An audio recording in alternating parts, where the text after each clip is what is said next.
هرگز چې تاسو ونه خورئ د دردونو ګولۍ، ځکه چې څوک هم د دردونو ګولۍ خوري نو د هغه چې کم نقصانات دي هغه ډېر زیات خطرناک دي. د ټولو نه اول کله هم چې انسان دا ګولۍ خوري نو د انسان چې کومه معده ده په هغې کې زخم جوړوي چې بیا به یې معده سوی او درد کوي او د هغې نه وینه هم راتلی شي.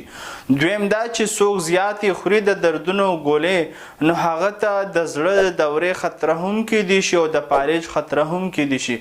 دریم دا چې د دې سره بلډ پریشر هم کیږي او په وجود کې اوبه هم ډیریدی شي. او څلورم دا چې د انسان کومې ګردې دي د هغې کار ډېر زیات کمزوري کوي او خاص کر کې هغه بزرګان حضرات چې د چا عمر زیات وي او بلډ پریشر او شوګر یې وي نو هغو ته ډېر زیاتې نقصاني دي.